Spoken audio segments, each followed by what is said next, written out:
Hello, everyone, and welcome to today's Weedy Virtual Spotlight, Technology's Growing Impact on Value-Based Care Acceleration, presented by Edifecs. As CMS renews its focus on value, the healthcare industry has implemented and experimented with various value-based care programs to incentivize healthcare providers to deliver quality care. Recent innovations in technology are enabling the acceleration of HCO participation in VBC programs. As provider organizations continue to shift to digital health and VBC, payers must consider new ways to engage and support their efforts. In today's session, we'll explore the VBC innovations, trends, and technologies like artificial intelligence that are driving acceleration. We'll also examine how technology can encourage collaboration and partnership between payers and providers in value-based care programs to truly benefit member and patient populations. Finally, we will address recent federal involvement in AI and what that means for the application of AI in value-based payment. Next up, I'd like to introduce you to our moderator for today's session, Brian Hanley, Vice President of Public Sector with Edifecs. Brian, the floor is yours. Thanks, Bill. Good day, everyone, and thank you for joining. I think speaking for all of Edifecs, really appreciate your time and hope that you find this webinar valuable.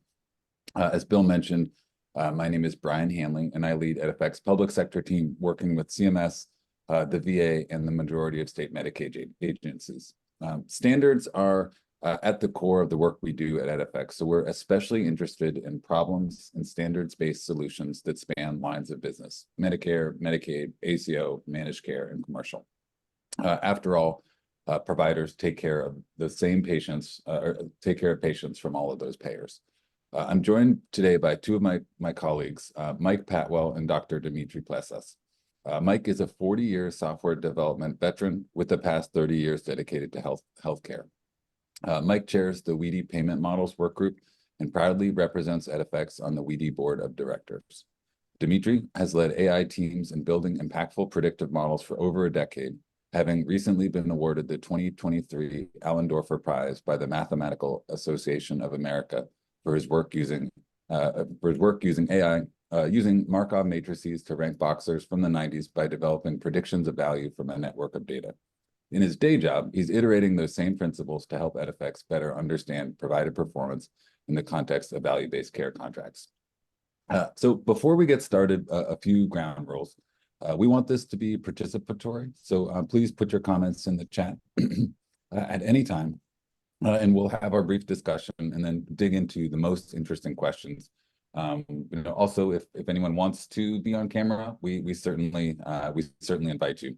Then second, value-based care is varied and complicated, and AI, particularly in the context of value-based care, is pretty new.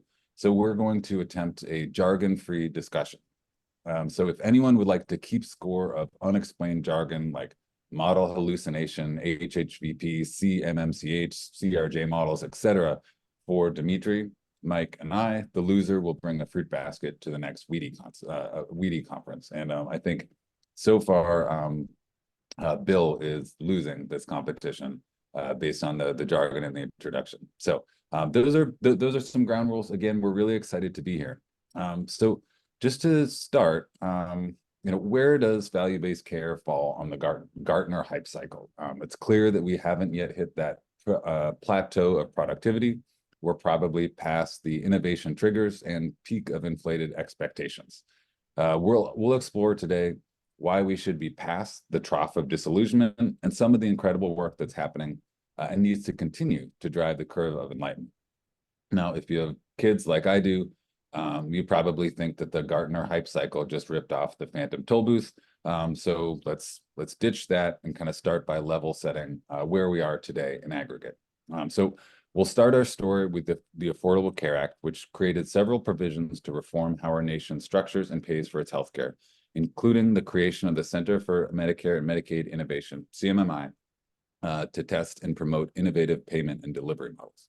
Over the last 10 years, only 6 or so of the 50 models generated statistically significant savings, and only 4 met the requirements to be expanded in duration and scope. Moreover, according to the Congressional Budget Office, contrary to projections, CMMI did not reduce federal spending over its first decade, as operational costs more than tripled spending reductions. The CBO expects this trend to moderate but continue over CMMI's second decade. Uh, well, it's true that CMMI is largely focused on Medicare and is paying the pioneering costs for innovation in the healthcare industry. It's clear that the transition to value-based care has been harder than expected for CMMI and other payers, and yet innovation continues. CMMI continues to develop and test new innovative models. I had the pleasure of moderating Era Tabe-Bedward, Deputy Director of CMMI, in her model behavior presentation at the WEDI Fall Conference in DC. Mike had the honor of interviewing Dr. Liz Fowler, the CMMI director, at this year's WEDI Spring Conference. Dr. Fowler previewed the new payment models and has since delivered the Making Care Primary and States Advancing Ahead models, both announced this year. And Edifecs' own Chief Medical Officer, Dr. Summer Calhoun, delivered a practical take on using AI to advance episodes of care value-based programs at the Fall WEDI Conference in DC. So with all this context, I'd like to frame our conversation today, not by asking, what does AI mean for the future of value-based care, but rather, how can AI help us close the gap between where we thought we would be and where we find ourselves today? We'll examine how technology is and should enable collaboration between payers and providers to truly benefit members and patient populations. Finally, we'll address the white paper from Congress and the executive order on AI and how it should inform the application of AI today and for the future of value-based programs. So Mike and Dimitri, maybe we can start with data sharing between payers and providers. Why is it so critical to the success of value-based programs, and what does the current landscape look like, and what are the challenges? Mike, I'll start with you. Okay, yeah, and I know you said we'd start with the Affordable Care Act, but obviously we've been performing payment models for a couple of decades now, but it did codify. So maybe just going a little bit into the past, it was kind of like the Wild West, right? So each payment model, whether it was the ACE program, whether it was early payment bundling efforts, each model had various unstructured data collection and sharing of that data. I think the big problem, the big challenge was the sharing of that data in a timely way. So they struggled to gain traction and success. Many of the episodes of care or payment bundled type of programs actually failed. Pilots failed, and there was just, providers didn't appreciate being set at a population level. Their big complaint was, well, I have sicker patients, or I'm in a different region area. So, what I believe the data that we're collecting today and some of the new tools, including artificial intelligence, is going to help bridge that gap. So currently, there are many organizations like the Work Group for Electronic Data Interchange, WEDI, right? So WEDI's function is to advise and educate, and that's their mission in convening all these stakeholders from vendors, providers, standards development organizations, payers, and making sure. So we had for a long time a WEDI payment models work group. We bring in speakers, we develop white papers, and we convene every month all these stakeholders. So it's a forum for that. And then there's other organizations, and there's so many, but I'll just briefly mention a few that I'm kind of working with on the value-based payment, the payment model side. So CAQ8's Council for Affordable Quality Healthcare. So far, I haven't not defined one yet. So, another one would be, the Innovation Center that was brought out from the Affordable Care Act. They've been, as Brian mentioned, working at this for 12 years now. Maybe the CBO kind of hasn't been favorable on their results, but they've been really working hard on these payment models and adjusting them. That's their job, is to continuously monitor and make changes, and they've been doing that a lot. Unfortunately, that's driving additional complexity. We went from early macro MIPS, PQRS reporting on measures, just a couple measures, to now we're dealing with different complexities of risk adjustment, from standard risk medical all the way to social indicators of health type risk adjustment. So it's definitely gotten more complex. So the data is very important. One other organization I'll mention is the HL7 Da Vinci project. So they were started based on value-based care interoperability use cases. And the newest one being the value-based performance reporting is hopefully going to solve that business problem of getting the data to the providers from the payers earlier. So it's really exciting, the past and where we are currently. And one of the things that I've been working since I do represent the vendor side on all three of those organizations that I mentioned is we're convening the conveners. So for an example would be we got the Da Vinci Project folks, CAQH and myself from WEDI, and we were talking about that we're kind of working in silos and we're defining terms, and we really need to be on the same page. So we've had a number of meetings over the past couple of months in order to bring together and be a single voice. And I'll pass it to Dimitri, but I'll just give one more plug. I do believe those three organizations, while there are others, AMA, AHA, I mean, there's so many organizations, X12, NCP, PDP, and I believe the work that these organizations are doing is really gone under the radar, or I like to call them their silent superheroes in my mind. Examples would be CAQH is defining within the X12 structure ways of delivering this value-based payment payload, whether it's a 270, 271 eligibility check, where you're getting that this patient is actually in a payment model and you need to report this. Recently, a subgroup at CAQH has defined ways of submitting social determinants of health, or at least operating rules that will facilitate that so that they can submit additional diagnosis codes, more than 12. So those little things are important in standardizing this data so that what we'll be talking about next is actually valuable. So Dimitri, I'll pass it on to you.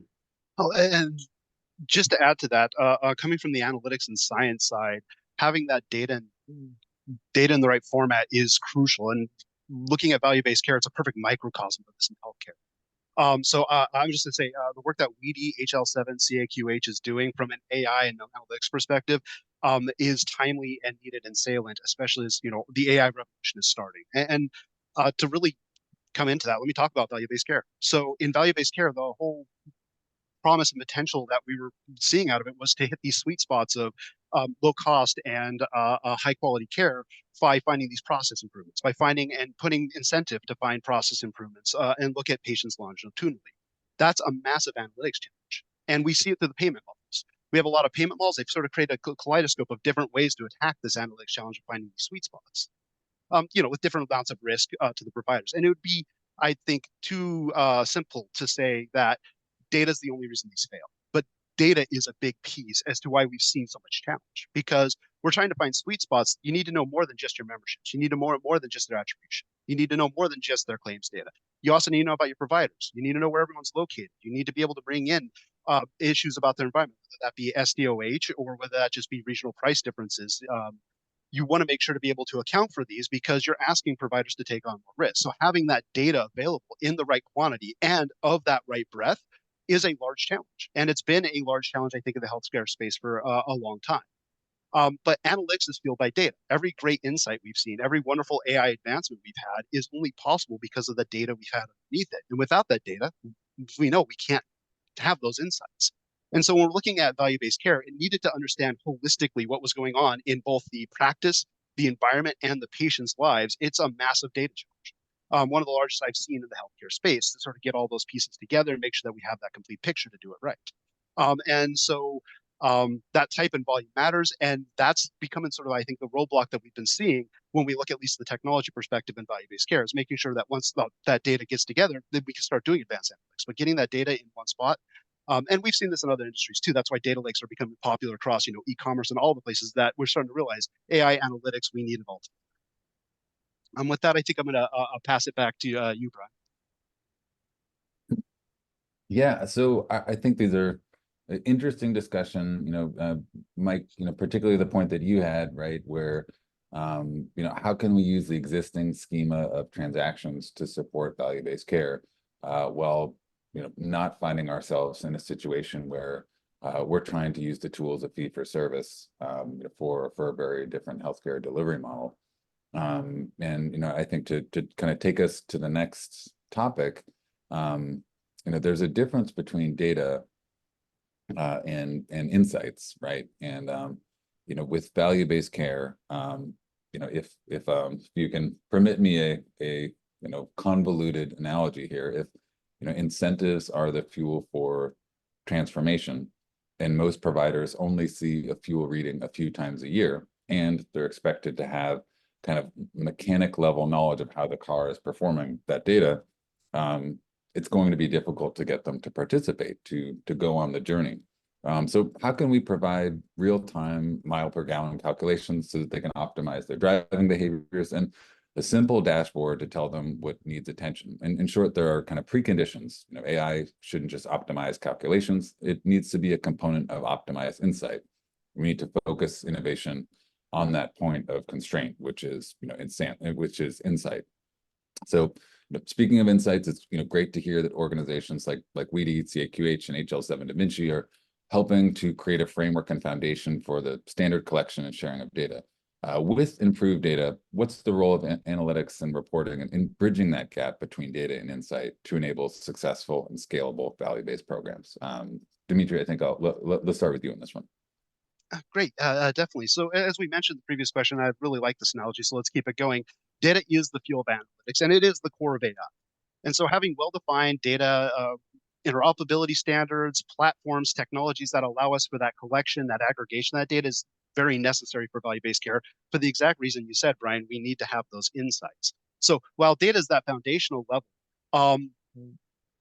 our longitudinal patient health care viewpoints we get in value-based care, and the mechanisms that we build upon it to sort of reward process improvements that providers find from the standpoint of them taking on that additional risk, really does come down to having analytics and reporting tool sets that can enable those process improvements to be found.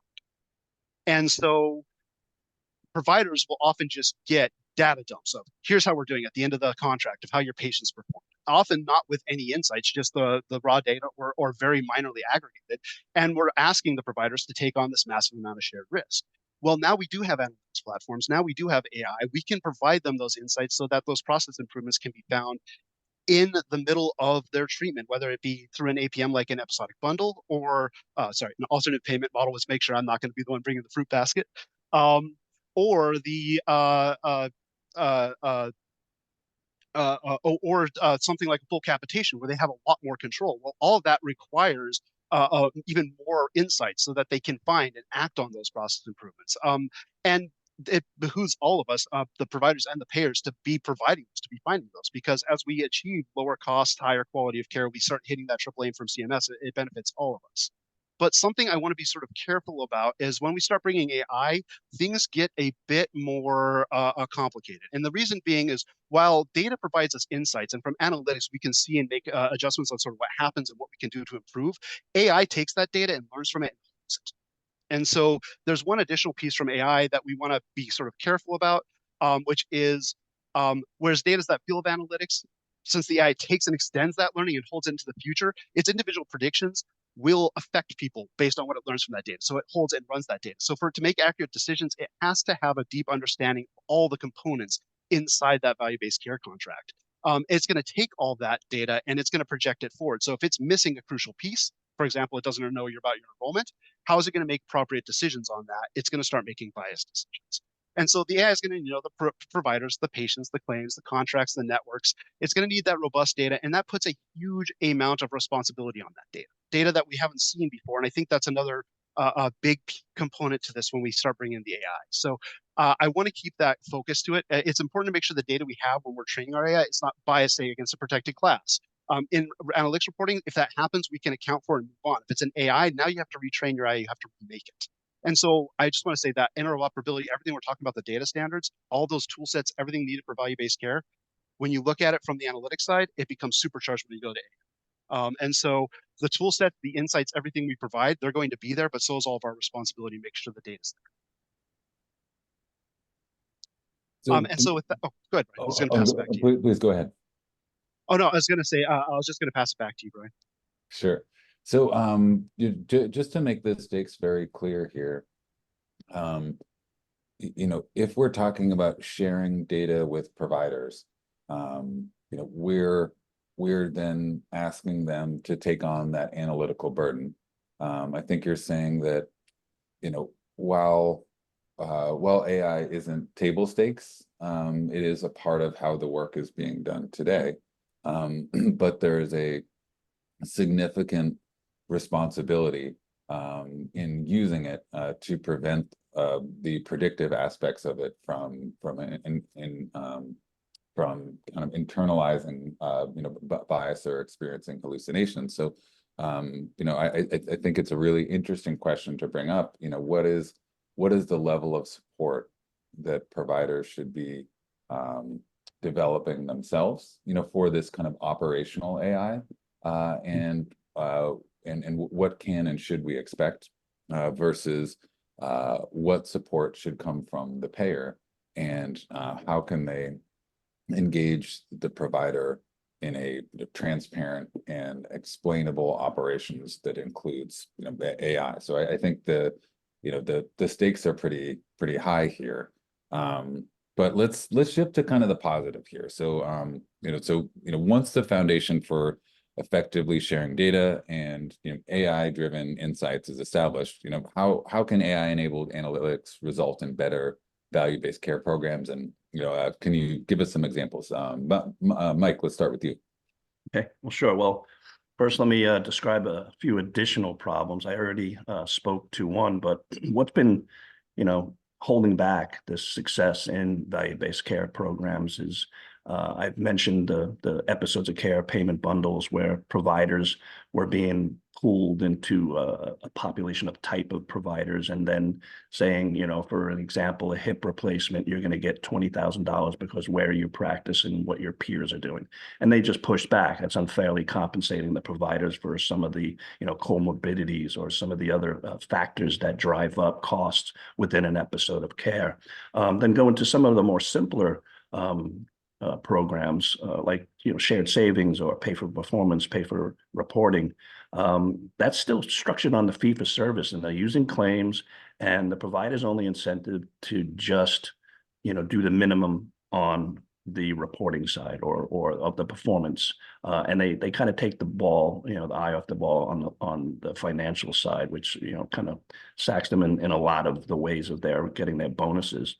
And then that financial side of the value-based contract, especially when you look at the Medicare shared savings program, ACOs, the MSSPs, a lot of nationally renowned health systems would fail to reach that financial benchmark that they signed the contract for, but they knocked it out of the park. I mean, I always say this: doctors are going to do quality work for their patients. That's not the problem.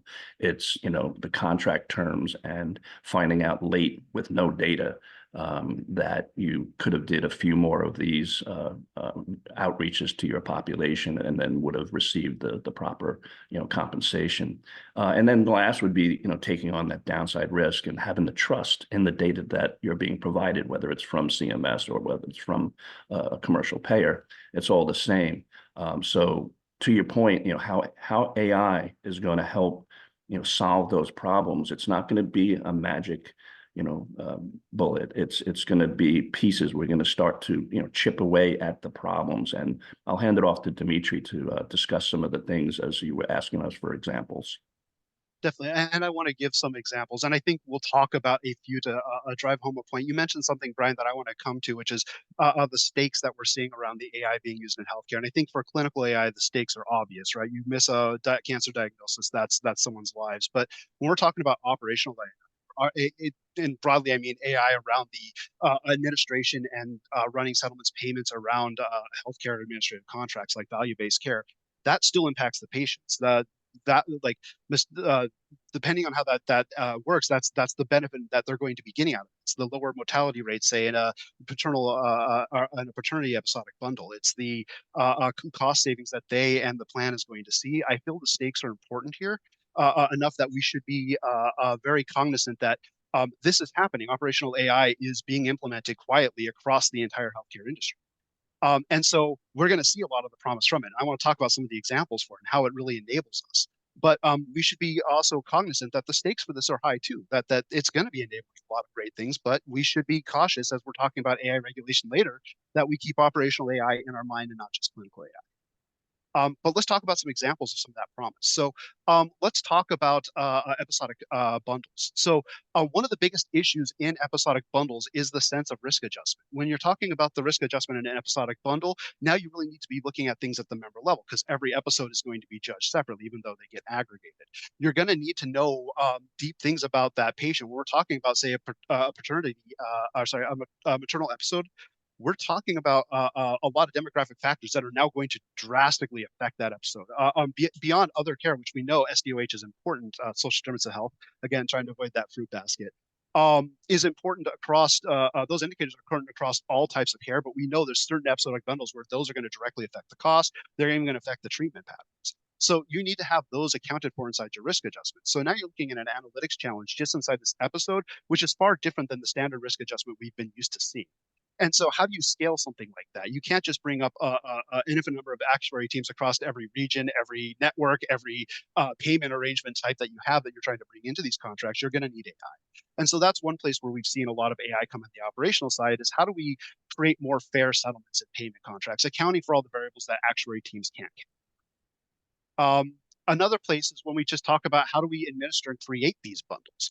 How do we determine who to bring in? What providers are the ones that are in the most opportune place to really impact my network if I bring them into, say, a value-based care contract? Can we find them? Can we identify them? And in a broader sense, can we identify those process improvements in value-based care that we have inside the data that we can tell those providers about? And so being able to do that is another AI analytics challenge that is being undertaken.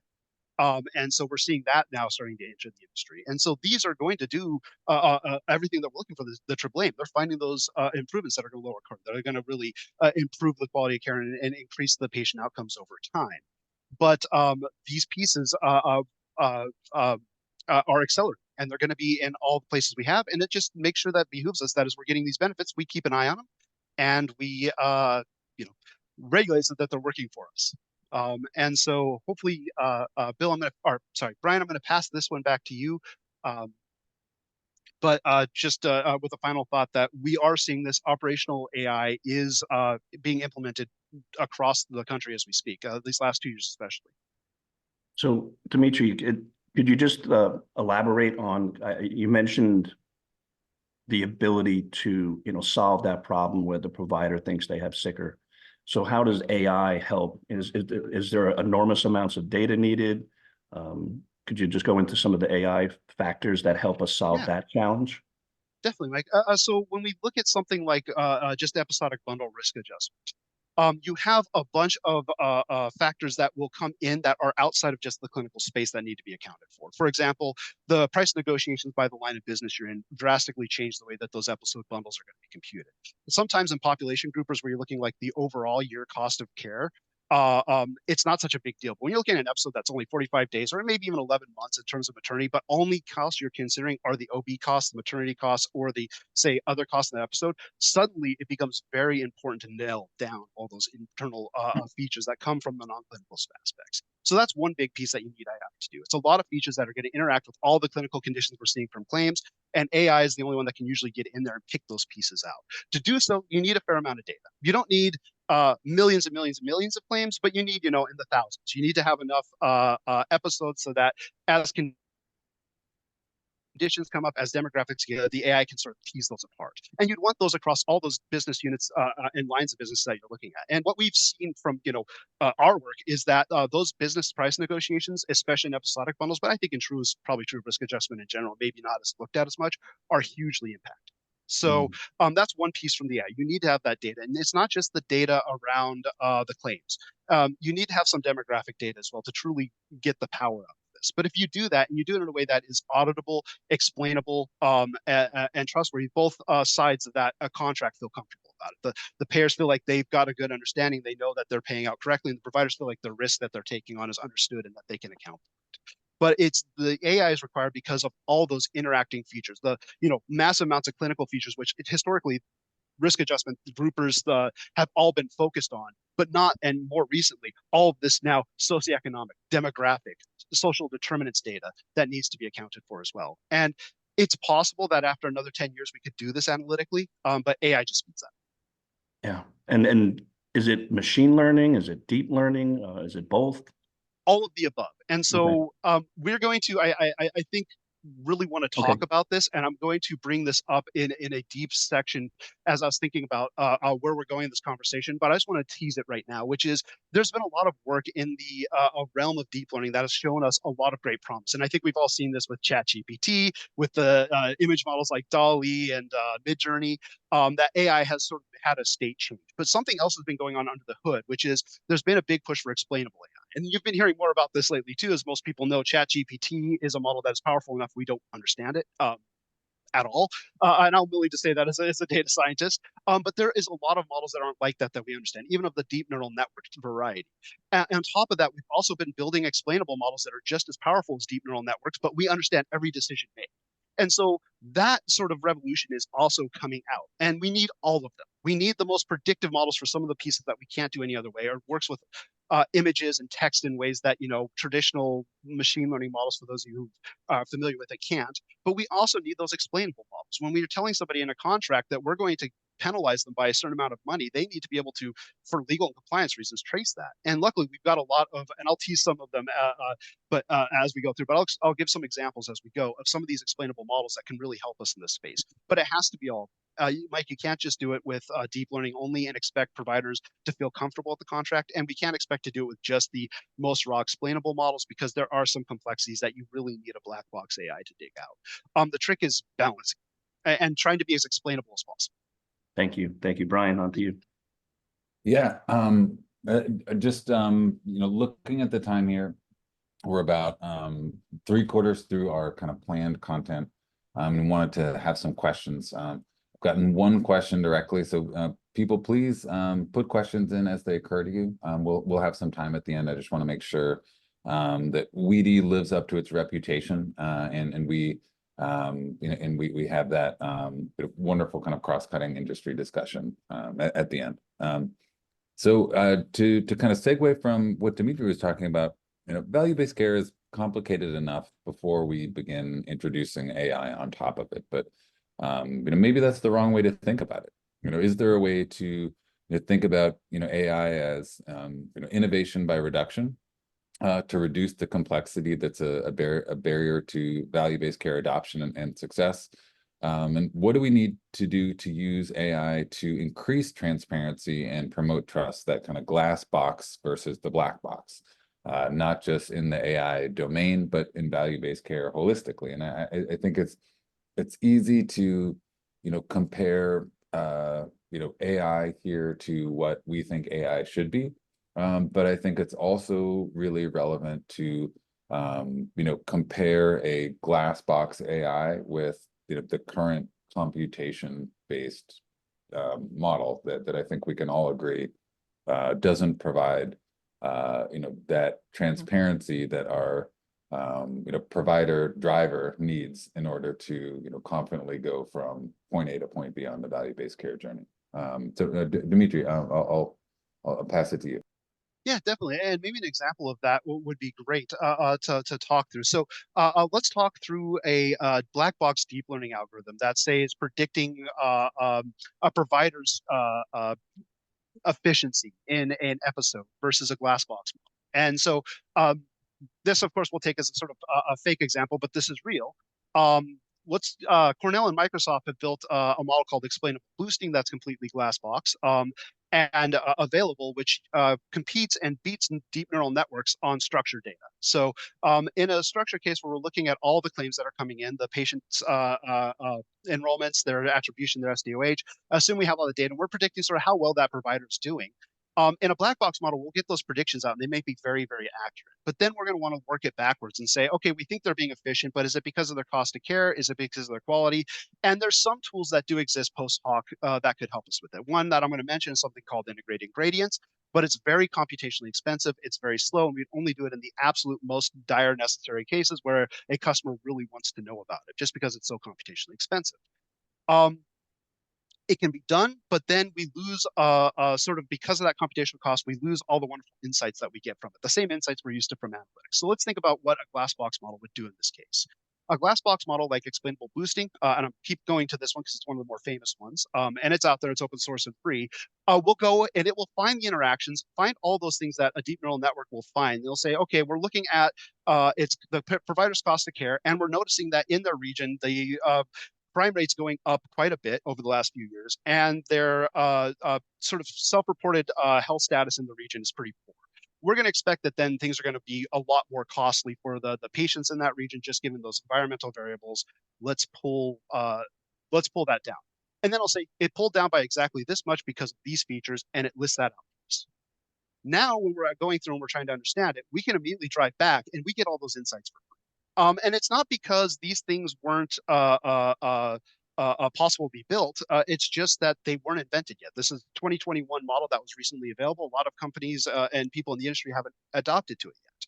But now that it's there, we get those insights. And so now we're sitting there and we're saying, okay, we notice that you have an efficiency that needs help. How can we help you? Okay, you're having issues in your cost of care. Okay, let's dive your cost of care. Here's the regional factors that are causing issues in your cost of care. Can we do something to help? Can we help with food insecurity? Can we help with transportation?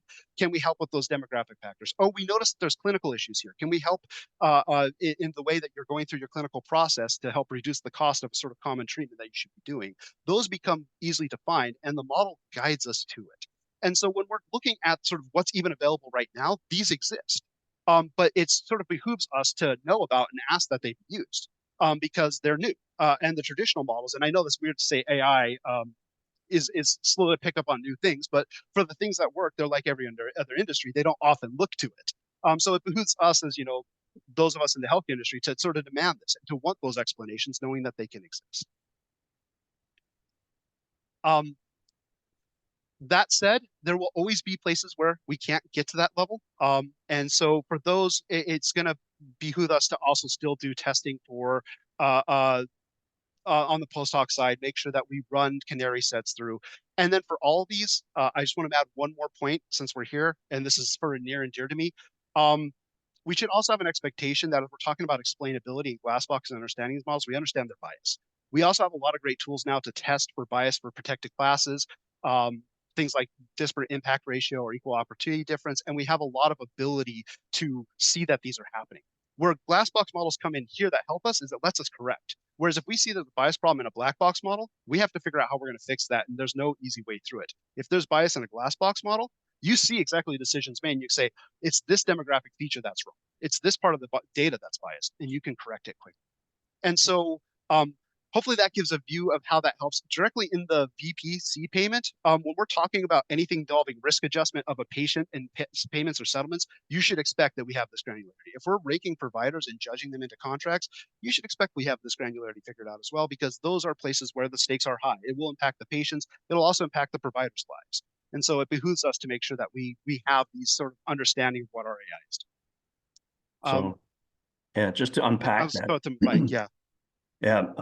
So you're saying we can solve that episode of care problem where the provider, we're looking at all the different data points and in a volume where they can be properly assessed, and then looking at the member level on each episode, being able to assess that member and his comorbidities and his social indicators of health that we know drives a lot of what the health outcomes are based on. Through AI, we're able to drive that and get that trust with the providers, with the patients. Yes, and it's the AI that allows you to figure out all those complicated interactions that just are so hard to deal with analytics. So it's exactly that, and it's because of the AI that I think we're starting to see some of this progress. Got it. So, I think building on that kind of theme of trust and transparency, the regulatory landscape for AI, as always, is developing in response to innovation. And as that regulatory framework develops and oversight is established, how can we ensure that AI anticipates future regulation and oversight, and value-based care stakeholders invest in AI that will comply with that unknown and future regulation and oversight? Yeah. Well, Dimitri's mentioned it, and it's in the title here. It's accelerating, and we saw from the Senate Committee on Health, Education, Labor, and Pensions, I believe the HELP Committee.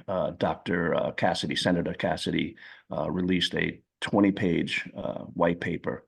And while they did address all health and education and labor in the document, you noticed, at least I noticed right away, that the first half was all healthcare, looking at, what AI tools that they need to, possibly bring some regulation or some oversight in, so from diagnosing and treating diseases, supporting the patients and the providers, the FDA, the Food and Drug Administration, FDA is getting involved. I think they cited a EMR vendor that had some AI that was able to detect cesspit, but in evaluating, it was only about 7%, I believe was the number, accurate. So, that's where Congress is getting involved, right? So that's out in the open. If you want to look that up, it's a 20-page read. But it's interesting, how we've been rapidly accelerating and pointing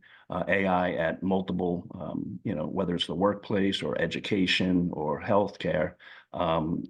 Congress is now, activated, getting involved, right? Some of the other things was, addressing healthcare administration change, safeguarding privacy, patient privacy. So they really addressed a wide, broad amount of areas that they kind of floated out, and then they asked for comments. And WEDI, as we usually do, right? The mission is, to educate and advise. That's what we're here for. Quickly sent a 14-page, I believe, response. And it went into, 5 critical issues and 20 recommendations. I thought that was, rapidly developed and returned. And we're hoping, that, our position as an advisor to the Health and Human Services and CMS and Congress, that they take it up.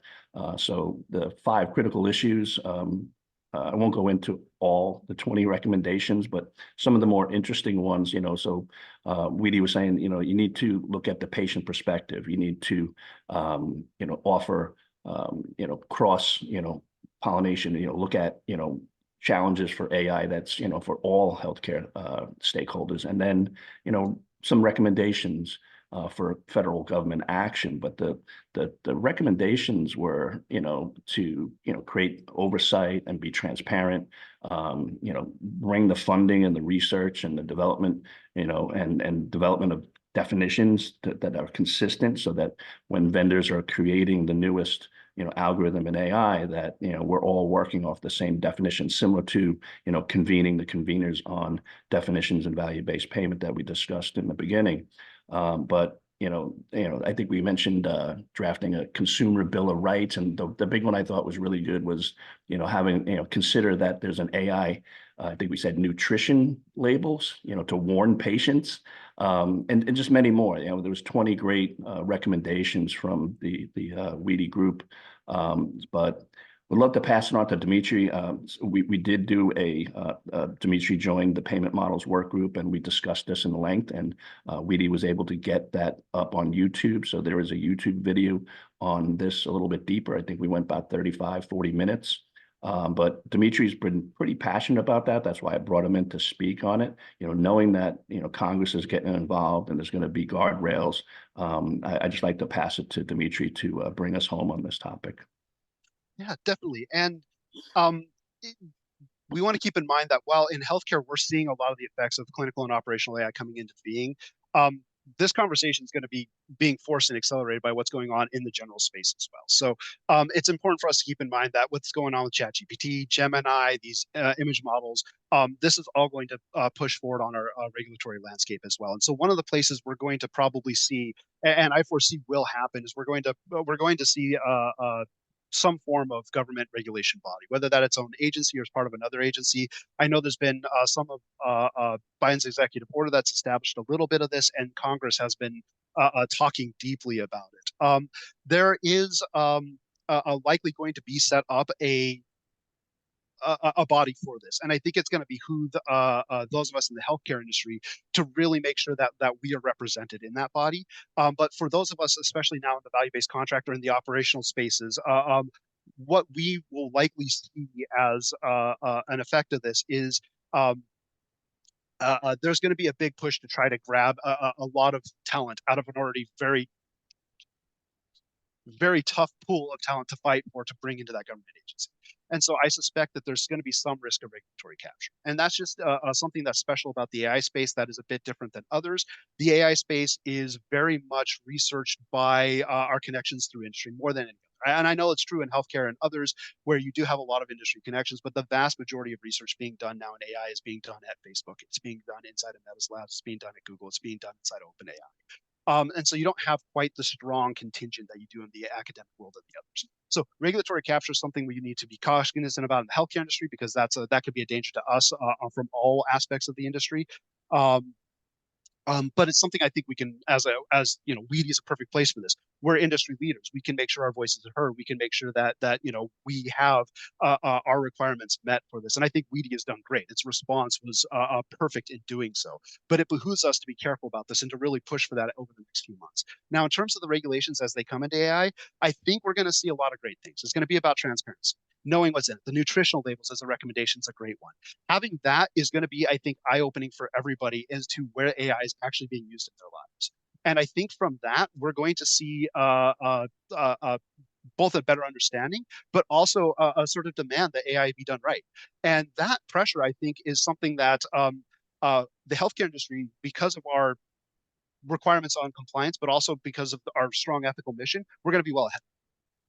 And so for us, it's just making sure that we keep ahead, keep those standards that we have for our care. The last thing I want to mention that was not mentioned in the letter, but I do think should be addressed around this topic, and I didn't mention in my response to the work group either, is that when we do talk about healthcare models, even operational models, there is some level of clinical understanding they need to have. And this is true across a risk adjustment model, like we talked about in episodic bundles. This is true, of course, for any actual clinical, like radiology cancer detection model. But they're going to be at different grades, and the clinical rigor is going to be at different levels for that. But there should be some understanding or testing or viewpoint about that clinical rigor, just to make sure that if we have something making decisions that have a clinical understanding, that somebody, a clinical team of some type, has red teamed it or looked at it. I think we're going to start seeing that more in the regulation space, so it's good for us to prepare for it. But it's also something that has not been widely talked about yet.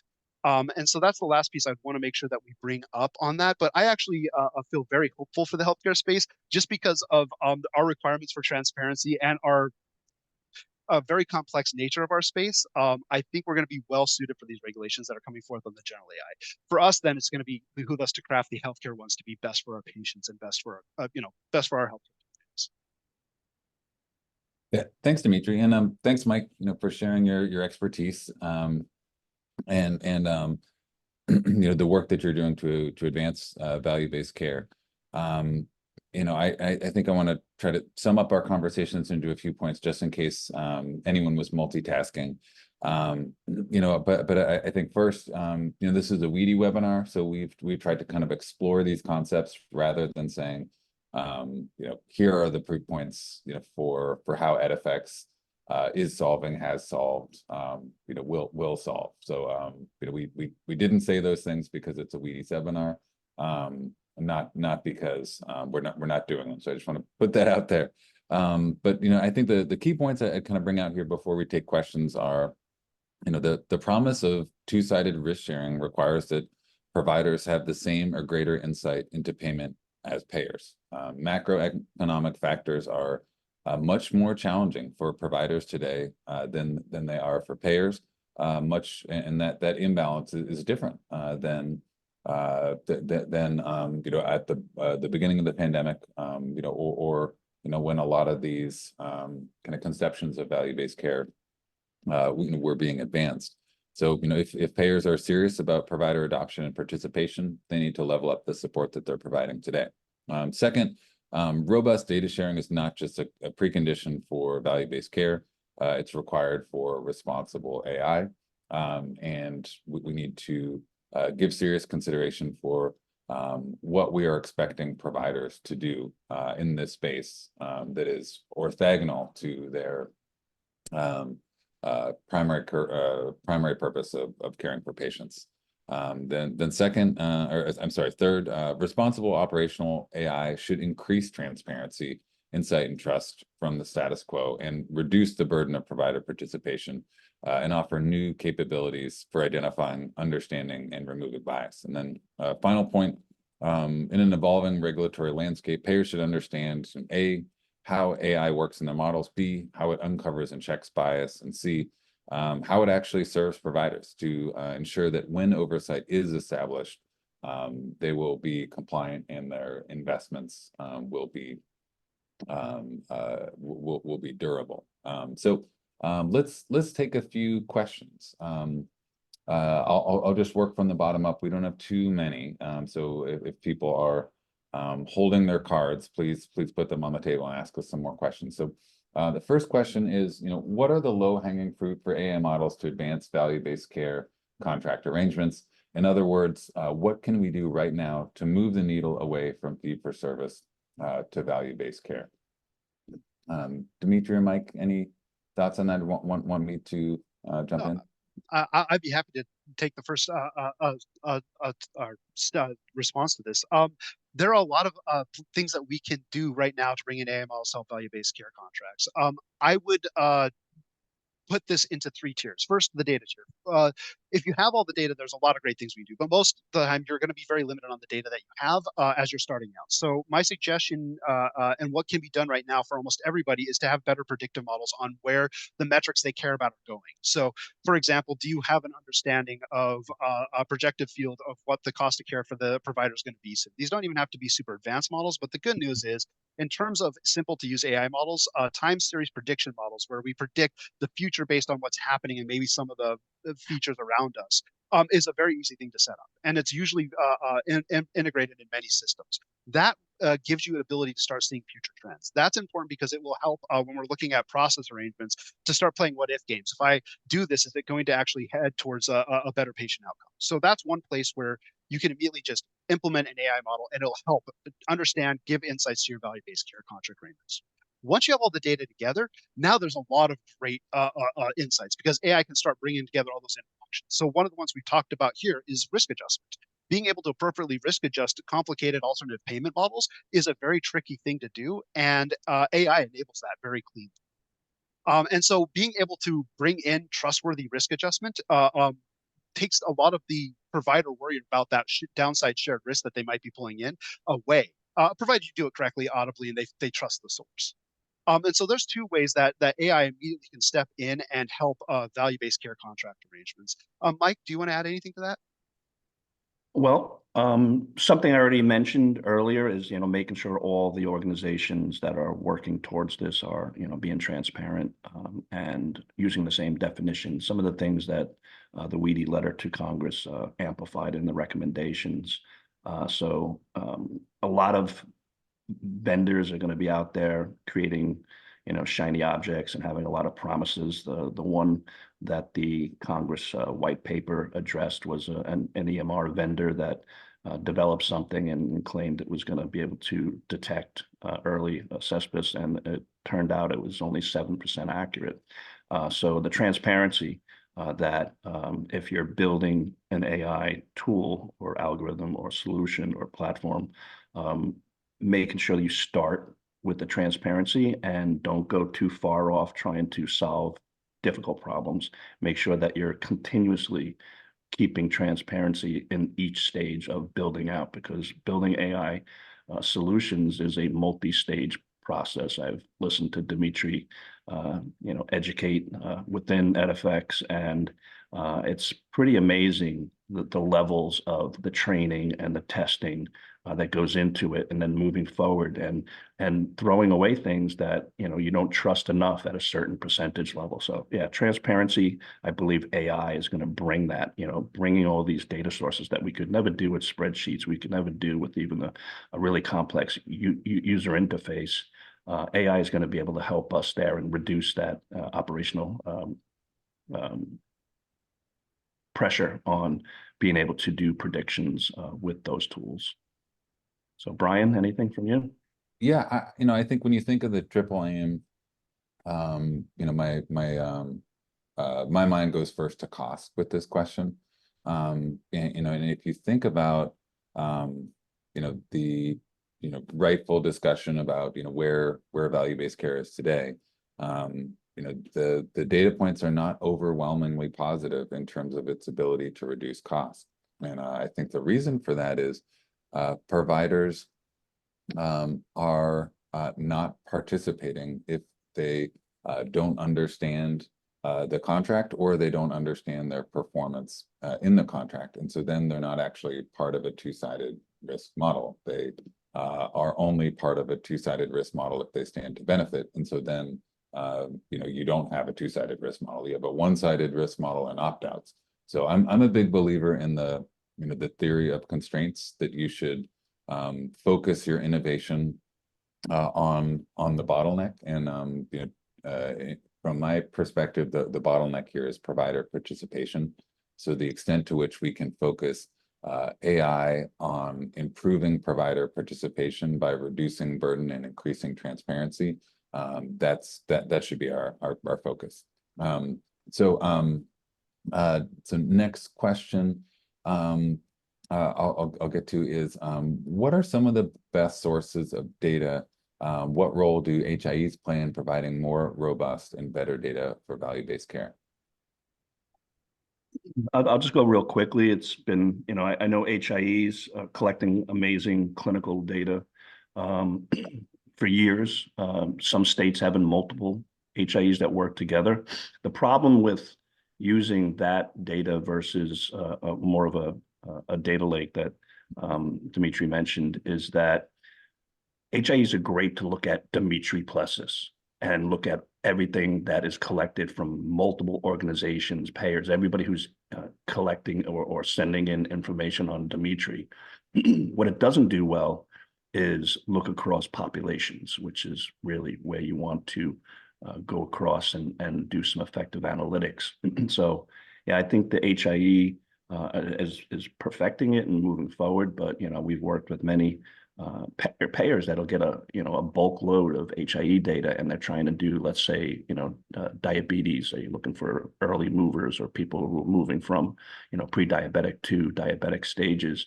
And because of the way the data is collected in a non-standard way, it's standard, but in some cases HL7 data pre-fire, there was ability to send in different formats. So that kind of complicated that. So that's just my answer to that. And to add to that, I think having HIEs, or at least having some sense of and as Mike mentioned, HIEs tend to be sort of a bad place. So having that population knowledge is important, right? Especially when talking about analytics and AI. AI has to drive out those granular information from having the entire population handed to it.